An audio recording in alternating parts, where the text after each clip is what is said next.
European union के ambassador ने खत लिखा पाकिस्तान को कि आप रूस के खिलाफ उसके मुखालिफ स्टेटमेंट दें, उसके खिलाफ वोट दें। क्या हम कोई गुलाम हैं कि जो आप कहेंगे हम कर लें? वो भगौड़ा जो उधर बैठा है वो और उसकी बेटी वो फौज को बुरा भला कहते हैं, और शहबाज शरीफ जो भी उसको बूट नजर आता है पॉलिश करना शुरू कर देता है। ये वो जनरल जिलानी का जमाना नहीं जब उसके घर पे सरिया लगाते लगाते आप वजीर आला बना और फिर अरबोपति बन गए। जमाना बदल चुका है। ये डाकुओं का जो गुलदस्ता है, क्या आप तैयार हैं जब इंशाअल्लाह आपकी अदम इत्तेमाद की तहरीक फेल होगी तो आप तैयार हैं जो मैं आपसे करूंगा? फजलू, जरदारी, मुल्क की बड़ी बीमारी। मैं जो लोग आज मीडिया में इनकी हिमायत कर रहे हैं इन डाकुओं की, अच्छाई के साथ नहीं खड़े होते। 30 साल से आप देख रहे हैं कि मुल्क से क्या कर रहे हैं। यूरोपियन यूनियन के एम्बेसडर ने खत लिखा पाकिस्तान को कि आप रूस के खिलाफ उसके मुखालिफ स्टेटमेंट दें, उसके खिलाफ वोट दें। मैं ये यूरोपियन यूनियन के एम्बेसडर से पूछता हूं कि क्या आपने हिंदुस्तान को भी ये खत लिखा था? क्योंकि मैं अपनी कौम को याद करवाना चाहता हूं कि ये वो पाकिस्तान था जिसने ये नेटो की मदद की, जो वॉर ऑन टेरर थी, हमने उनका साथ दिया। मैं कभी ना साथ देता, मैं अपनी मुल्क को बाहर रखता उस जंग से, लेकिन उस वक्त का जो सरबराह था उन्होंने उनका साथ दिया। क्या मिला पाकिस्तान को? 80,000 पाकिस्तानियों की जानें गई। हमारा कबायली इलाका उजड़ गया। 35 लाख लोगों ने नकल मकानी की। हमारे मुल्क को 100 अरब डॉलर से ज्यादा नुकसान हुआ। तो क्या मैं अपने यूरोपियन यूनियन के एम्बेसडर से पूछता हूं कि आपने क्या हमारा शुक्रिया अदा किया? क्या आपने कहा कि हां आपने हमारी मदद की थी, हमारी जंग में आपने हमें अप्रिशिएट किया? सारे नेटो के मिला के 10% भी लोग नहीं थे जो इस जंग में मरे। हमारे मुकाबले में जो 80,000 पाकिस्तानियों की कुर्बानी दी गई। तो मैं उनसे आज ये पूछता हूं कि बजाय आपने, जब हमने आपके साथ खड़े हुए थे, बजाय आप हमारा कम से कम शुक्रिया अदा करते। ऐसे आप में से लोग थे जिन्होंने अफगानिस्तान में जो जंग हारी आपने, वो पाकिस्तान को जिम्मेदार ठहराया था। शुक्र करना तो दूर की बात है। और दूसरा, जब कश्मीर में हिंदुस्तान ने इंटरनेशनल कानून तोड़ा, यूनाइटेड नेशंस की सिक्योरिटी काउंसिल की रेजोल्यूशंस की खिलाफ वर्जी करते हुए जो कश्मीर का स्टेटस खत्म किया, क्या आप में से किसी ने हिंदुस्तान से कोई राब्ता तोड़ा, कोई उनकी तनकीद की, कोई तिजारत बंद की? तो हम आपके सामने क्या हैं? क्या हम कोई गुलाम हैं कि जो आप कहेंगे हम कर लें? और मैं मेलसी के लोगों मैं आपको बताऊं कि इनको ये गलत आदतें पड़ी किधर से हैं। 2008 और 2018 के दरमियान में 400 ड्रोन अटैक हुए पाकिस्तान के ऊपर। जब जरदारी, मुल्क की बड़ी बीमारी,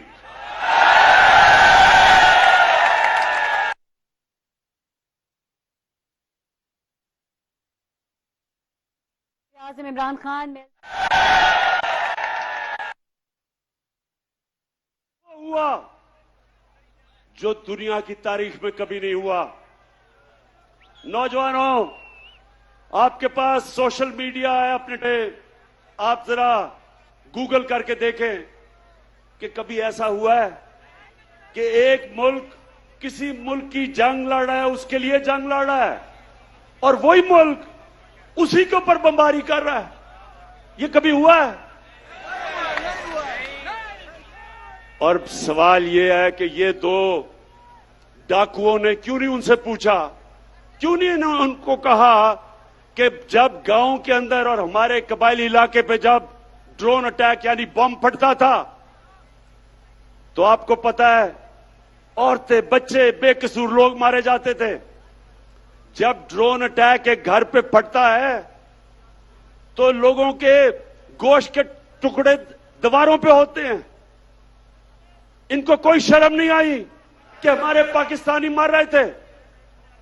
बाहर से हमारा ही दोस्त जिसके लिए हम जंग लड़ रहे हैं वही आके यहां ड्रोन अटैक कर रहा था।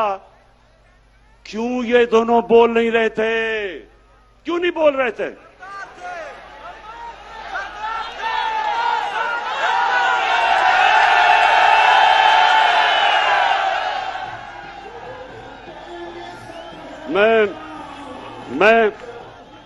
मैं आपको बताता हूं कि ये दो डाकू क्यों नहीं बोल रहे थे, क्योंकि इनके चोरी इस मुल्क से जो पैसा लूट के इन्होंने बाहर के मुल्कों में और बैंकों में और बड़े बड़े महल्लात लिए हुए थे, इनको डर था कि जिस दिन ये कहेंगे कि सर ये क्या कर रहे हैं आप, ये ना करें, वो इनकी प्रॉपर्टी जब्त कर लेंगे।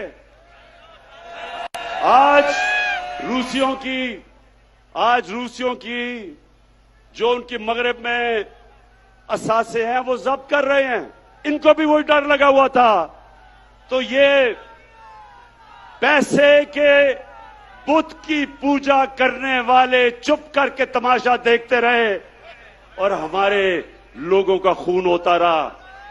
बेकसूर लोग बेचारे कबायली इलाके में उनके बच्चे मरे, और वो जिसके खानदान में लोग मरते थे वो हमारे खिलाफ हमले करते थे, बदला हमारे पे लेते थे, क्योंकि उनको पता था कि हमारी इजाजत से ये ड्रोन अटैक्स अपने मुल्क पे हो रहे हैं।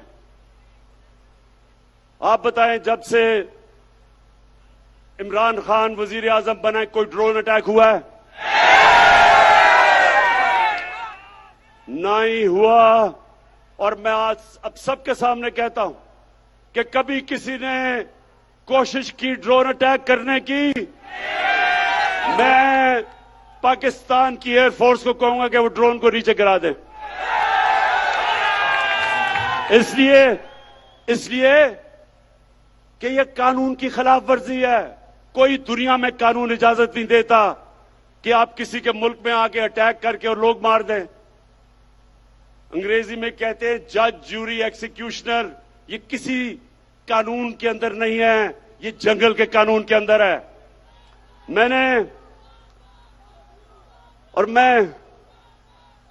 मेरे पाकिस्तान के नौजवानों, मैं ये चाहता हूं, ये गौर से एक बात समझ लें आप। कभी भी कोई कौम अजीम कौम नहीं बनी जो दूसरों के सामने झुकती है। सिर्फ खुददार कौमें अजीम कौम बनती हैं। जो किसी से भीख मांग के गुजारा करती है कौम, वो ऐसे ही है जैसे कि अगर मैं वसाखिया पकड़ लूं, अपनी टांगों पे जोर ना डालूं, मेरी टांगें कमजोर हो जाएंगी। इसी तरह मुल्क कमजोर हो जाते हैं जो अपने पैर पे नहीं खड़े होते। हम कोई किसी से दुश्मनी नहीं चाहते, हम सबसे दोस्ती चाहते हैं। हमारी रूस से भी दोस्ती है, हमारी अमेरिका से भी दोस्ती है, हमारी चाइना से भी दोस्ती है, यूरोप से भी है।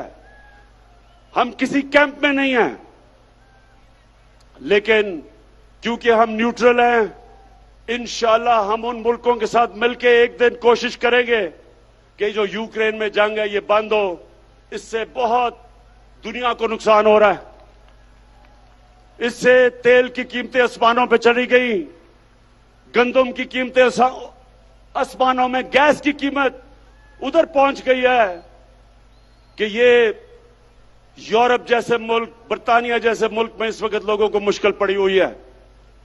तो इसलिए हम जंग में किसी का साथ नहीं देंगे, अमन में सबका साथ देंगे। अब मैं अपने पाकिस्तानियों, ये जो अदम एतमाद की तहरीक है, इसके ऊपर जरा मैं बात थोड़ी सी करना चाहता हूं।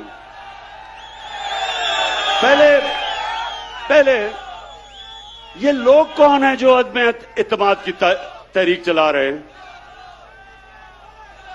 सबसे पहले मुजरिम नंबर 1 नवाज शरीफ झूठ बोल के सुप्रीम कोर्ट ने उसको सजा दी, बॉलीवुड की एक्टिंग की, रो धो के कि जी मैं तबाह हो गया, मरने वाला हूं, मिन्नतें करके बाहर चला गया। मैं ये सोचता हूं, नून लीग वालों अगर सुन रहे हो तो मेरी बात जरा, मैं चाहता हूं इस बात पे थोड़ा सा गौर करो कि कभी गीदड़ भी लीडर बन सकता है? कभी दुनिया में सुना है कि वो लीडर हो जो खुद दुम के भाग जाए और दूसरी तरफ भागा है? पहली दफा जनरल मुशर्रफ के दौर में तो आसिफ जरदारी ने तब कहा था, आसिफ जरदारी जब आप इकट्ठे होंगे तो जरा याद कराना शरीफों को और नून लीग को कि क्या आपने ये नहीं कहा था कि अटक जेल में टिश्यू के डब्बे खत्म हो गए नवाज शरीफ के आंसू पहुंचते पहुंचते, तो वहां रोना धो के वहां से भागा, झूठ बोल के गया कि मैंने कोई मुआहिदा नहीं किया। फिर वो सऊदी शहजादा आया और उसने मुआहिदा दिखा दिया, फिर कहता नहीं जी वो असल में 5 साल का था, 10 साल का नहीं। अब फिर बाहर चला गया है। अब नून लीग, मैं जरा अपनी, क्योंकि नून लीग में बड़े अच्छे अच्छे लोग भी हैं, तो मैं जरा नून लीग वालों से ये भी पूछना चाहता हूं, अपने जरा बच्चों को कहें जरा गूगल करें अपने मोबाइल पे, कोई इसकी दुनिया में मिसाल मिलती है कि एक मुल्क का 3 दफा वजीर आजम, उसके 2 बच्चे बाहर गए, अरबों रुपए के महलों में रह रहे हैं, वो खुद अरबों रुपए के महल में रहता है, और जब बच्चों से पूछते हैं कि जी ये पैसा किधर से आया, कहते जी हम तो पाकिस्तानी शहरी नहीं हैं, हम जवाबदेही नहीं हैं।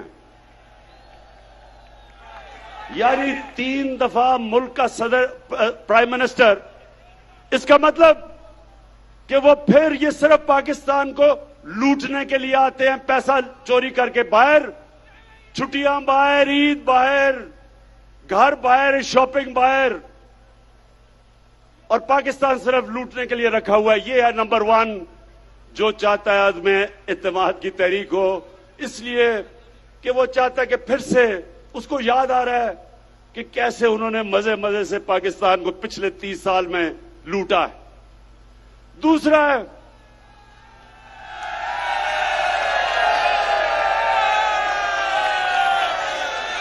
है शहबाज शरीफ। अब ये शहबाज शरीफ कौन है? अगर आपने शहबाज शरीफ का पता चलवा रहा है तो कहीं से मकसूद चपड़ासी को पकड़ के ले आए। वो बेचारा मकसूद चपड़ासी, एक दिन उसे पता चला कि उसके बैंक के अंदर 375 करोड़ रुपया आ गया। ये इसी तरह ही था कि हुदैबा पेपर मिल में लंदन में काजी फैमिली बैठी थी आज से 20-25 साल पहले, क्योंकि इन्होंने तो पुरानी चोरी शुरू की हुई है ना, तो उनको पता चला कि उनके बैंकों में लाखों पाउंड आ गए। वो बेचारे हैरान, किधर से आए हैं? पता चला यहां से चोरी का पैसा पहले उधर भेजा और उधर से रेमिटेंस दिखा के पैसा पाकिस्तान ले आए। तो शहबाज शरीफ, अच्छा अब इसका मैं आपको एक बताऊं, इन दोनों ने ये हर कोई मैच खेलता है ना, तो इन्होंने एक मैच की एक टेक्निक निकाली हुई है। वो बड़ा वो भगौड़ा जो उधर बैठा है वो और उसकी बेटी वो फौज को बुरा भला कहते हैं, और शहबाज शरीफ जो भी उसको बूट नजर आता है पॉलिश करना शुरू कर देता है। लेकिन शहबाज शरीफ, ये वो जमाना बदल गया है। ये वो जनरल जिलानी का जमाना नहीं जब उसके घर पे सरिया लगाते लगाते अब वजीर आला बना और फिर अरबोपति बन गए। जमाना बदल चुका है। आपको शहबाज शरीफ जो मर्जी आप कर लें, आपको जवाब देना पड़ेगा कि 16 अरब 1600 करोड़ रुपया आपके नौकरों के अकाउंट में कैसे आया। मैं फिर से नून लीग के पूछता हूं कि आप भी ये पूछे तो सही इससे कि 1600 करोड़ रुपया नौकरों के अकाउंट में किधर से आ गया। अगर हलाल का पैसा था तो अपने अकाउंट में लेते, क्योंकि आपने चोरी का पैसा था तो नौकरों के अकाउंट में। बेटे को भी इसने बाहर भिजवा दिया है, मकसूद चपड़ासी को भी बाहर भिजवा दिया है, अपने दामाद को भी बाहर भिजवा दिया है। भाई यहां तो अदालतें आजाद हैं, क्यों बाहर भिजवाया हुआ इनको? तो ये है दूसरा जो डरा हुआ है कि इसका केस आने लगा है और अगर केस आ गया तो इसने जेल में होना है, इसलिए ये भी जल्दी जल्दी अदम एतमाद की तहरीक में। और तीसरा है नहीं बीमारी जरदारी। जरदारी का कमाल यह है कि जब बेनजीर इक्तदार में आई तो आते साथ ही एक साल ही नहीं लगा, सारी दुनिया में धूम मच गई मिस्टर 10% कि हर चीज के ऊपर 10% पैसे खींच लेता था। ये वो आदमी था जो बेम्बीना सिनेमा के टिकट ब्लैक करता था।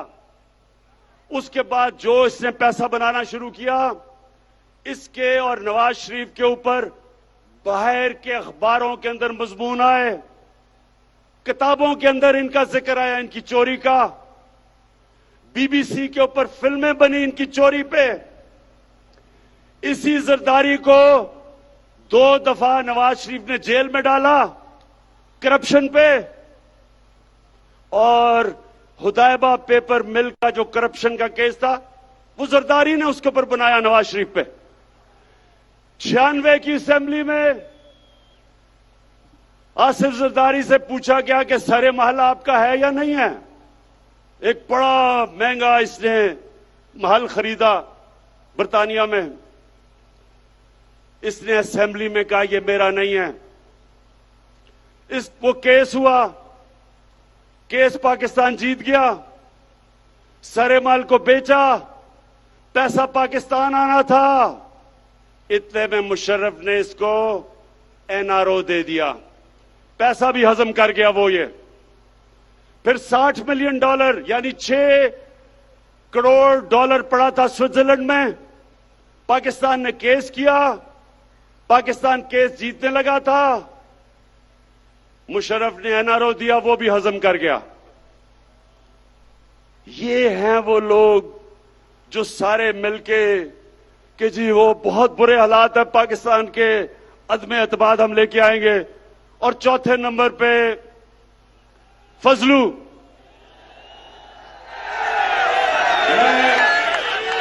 मैं इसको कभी मौलाना नहीं कहूंगा, क्योंकि मौलाना, हम अदब से मौलाना को कहते हैं। मौलाना पढ़े लिखे दीनी लोग होते हैं, हम उनकी इज्जत करते हैं। लेकिन जो डीजल के परमिट को बेच के पैसे बनाता है, और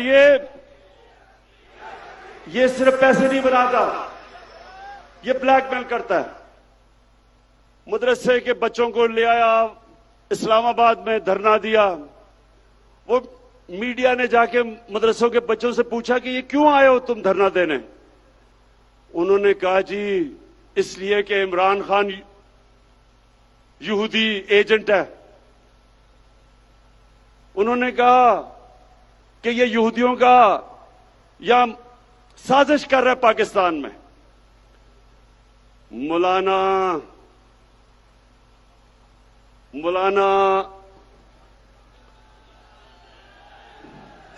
नहीं, डीजल नहीं मैं कह सकता इसको। फजलू, मुझे ये बताओ कि तुम्हारे और ये जो तुम्हारा डाकुओं का टोला है, इसके होते हुए यहूदियों को साजिश करने की जरूरत क्यों है पाकिस्तान में? पिछले 10 सालों में 4 गुना, 2008 से 18 तक 4 गुना पाकिस्तान का कर्जा बढ़ा है। 4 गुना, 6,000 अरब रुपए से 2008 में, 60 साल में पाकिस्तान का कर्जा 6,000 अरब था। इन्होंने 10 सालों में पहुंचा दिया 30,000 अरब। तो मैं इनसे पूछता हूं कि जब आपने मुल्क को मकरूज कर दिया, जो भी हम टैक्स में इकट्ठा करते हैं आधा चला जाता है आपके लिए हुए कर्जों की किस्तों पे। तो जब आपने मुल्क को मकरूज कर दिया तो यहूदियों को साजिश करने की जरूरत क्या है? आप ही काफी हैं। फजलू, मैं आपसे, आपकी और मेरी उम्र एक ही है। हमारी उम्र में हमें सोचना चाहिए कि ऊपर वाला कभी भी बुलावा दे दे। हमें अपनी आखिरत की फिक्र करनी चाहिए। और आपका तो थोड़ा वजन भी ज्यादा है, इसलिए आपको अब सोचना चाहिए अपनी आखिरत का। यानी आप एक दीन के नाम पे पैसे बनाते हुए आपको कोई खौफ खुदा नहीं है। कुछ तो सोचें कि आप जो मदरसे के बच्चे, और मैं ये समझता हूं कि ये हमारा बहुत बड़ा असास है, हमारे मदरसे के बच्चे, लेकिन इनको आप इस्तेमाल करें अपनी सियासत चमकाने के लिए और ब्लैकमेल करने के लिए। जो मैंने कुरान पढ़ी है और जो मेरा दीन का जितना भी इल्म है, अल्लाह नहीं करना। ये 4 लोग मिलके अदम एतमाद कर रहे हैं। और आज मैं अब अपनी आखिर में सारी कौम से पूछना चाहता हूं कि देखें, एक कुरान की आयत है, अमर बिल मारूफ व नही अनिल मुनकर। इसका मतलब है, नौजवानों ये सुन लो, कोई भी दुनिया में मुहज्जब माशरा नहीं बन सकता जब तक इस कुरान की आयत पे नहीं चलता। अल्लाह कहता है कि तुम अच्छाई के साथ खड़े हो, अच्छाई के लिए जिहाद करो और बुराई के खिलाफ जिहाद करो। इसके ऊपर अच्छे और बुरे की तमीज जब एक माशरा रखता है, उसकी अखलाकियात ऊपर चली जाती है, वो माशरे ऊपर जाते हैं।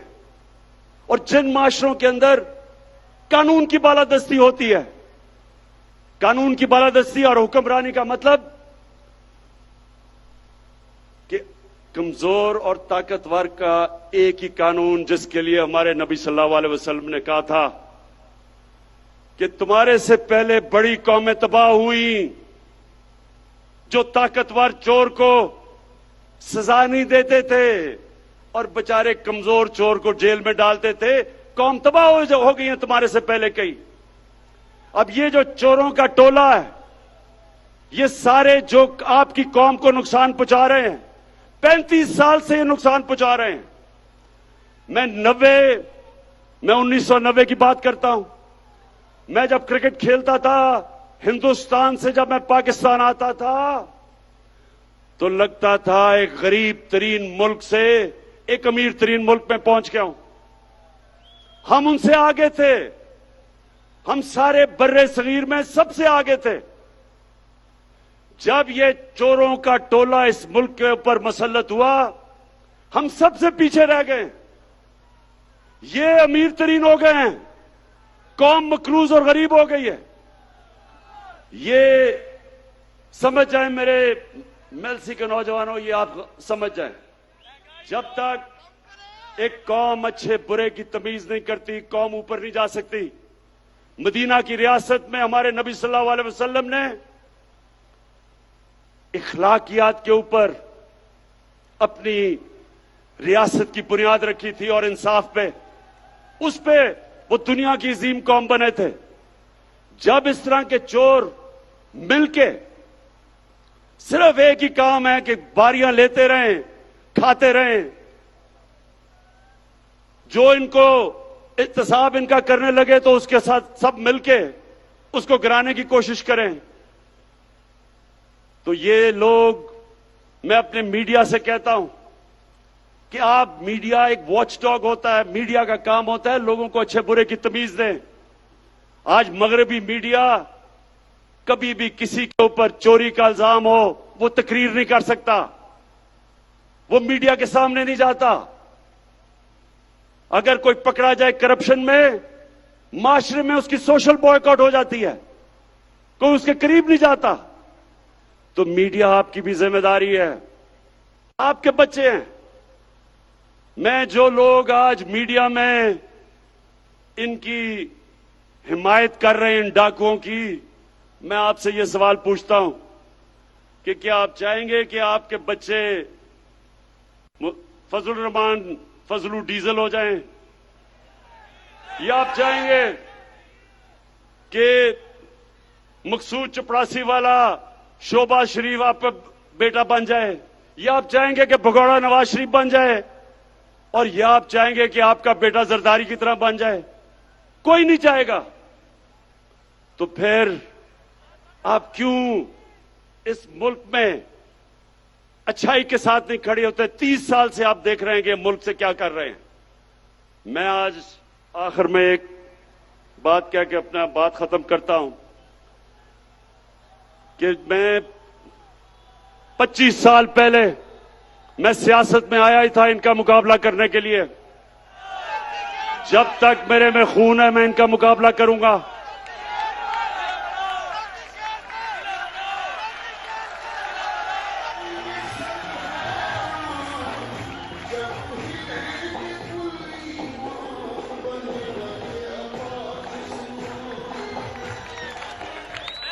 मैं इनका मुकाबला करूंगा और अभी मेरी पूरी तैयारी है कि जो भी ये करेंगे मैं उसके लिए तैयार हूं। लेकिन मैं इनसे आखिर में आखिरी बात ये कह के छोड़ता हूं कि ये जो चोरों का टोला है, ये डाकुओं का जो गुलदस्ता है, क्या आप तैयार हैं जब इंशाअल्लाह आपकी अदम इत्तेमाद की तहरीक फेल होगी तो आप तैयार हैं जो मैं आपसे करूंगा?